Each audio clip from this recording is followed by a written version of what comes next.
On March 8, 2014, a Boeing 777 carrying 239 people took off from Kuala Lumpur and then vanished without a trace. No distress call, no emergency signal, and no confirmed crash site. A modern aircraft, one of the safest in the world, disappeared in an age of satellites, radar, and global tracking. For nearly a decade, the disappearance of Malaysia Airlines Flight MH370 has remained one of the greatest mysteries in aviation history. A plane this large shouldn't just disappear, and yet it did. Today we're going deeper than ever before, breaking down the final moments, the evidence, the theories, and the unanswered questions behind the flight that never came home. MH370 took off at 12:41 a.m., heading toward Beijing. The first 40 minutes were completely normal. The aircraft climbed to cruising altitude, the weather was clear, and communication with air traffic control was routine. At 1:19 a.m., the co-pilot made the final voice transmission. "Good night, Malaysian 370. 2 minutes later, the plane's transponder, the device that identifies it to civilian radar, was switched off. Not damaged, not malfunctioning, switched off manually. Almost immediately after, the aircraft made a sharp, deliberate turn to the west, crossing back over the Malaysian peninsula. Military radar tracked it, flying across the country, then turning northwest toward the Andaman Sea. At 2:22 a.m., it disappeared from military radar as well. But the plane wasn't gone. A satellite system called Inmarsat continued receiving hourly handshakes from the aircraft for nearly 7 more hours. These signals didn't give an exact location, but they proved one thing. MH370 was still flying long after it vanished from radar. Over the years, several pieces of debris have washed ashore on islands in the Indian Ocean, including a flaperon found on Reunion Island. These parts were confirmed to be from MH370. Using satellite data, investigators reconstructed the plane's likely path, a long, straight flight south into the remote Indian Ocean. Ocean drift models matched the debris locations. The final satellite handshake, at 8:19 a.m., suggests the plane ran out of fuel and descended rapidly.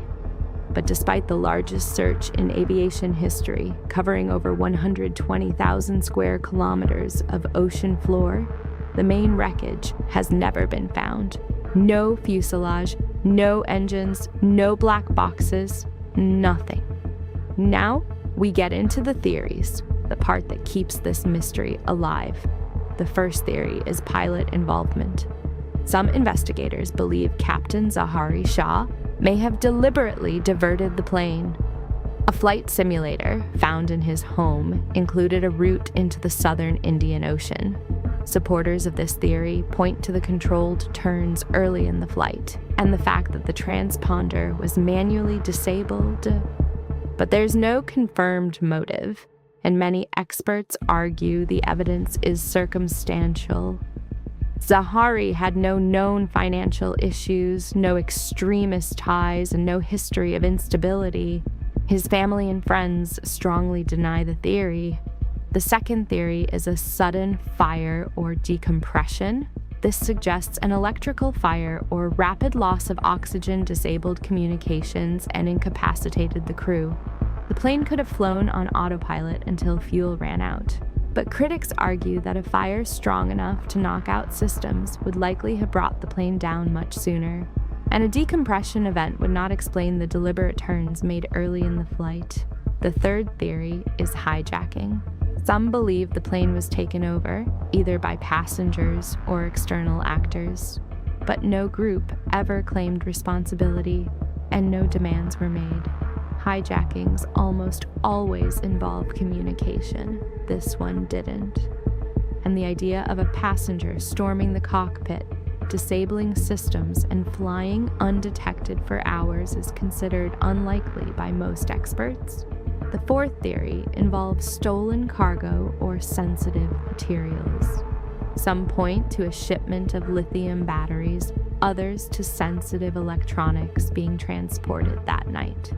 There are theories suggesting the plane was targeted because of what it was carrying, but there's no solid evidence linking the cargo to the disappearance, and investigators found nothing unusual in the manifest. The fifth theory is the Diego Garcia theory, the idea that the plane was heading toward or intercepted near the U.S. military base in the Indian Ocean. Supporters cite the westward turn and the lack of debris early on, but the U.S. and Malaysia deny any involvement, and satellite data doesn't support a northern route. Still, the theory persists because of the secrecy surrounding the base and the lack of answers. The sixth theory is a controlled glide into the ocean. Some experts believe the plane didn't crash in a steep dive, but was glided intentionally into the water. This could explain the lack of floating debris early on. A controlled ditching would leave fewer large pieces on the surface. But again, without the wreckage, nothing is for sure.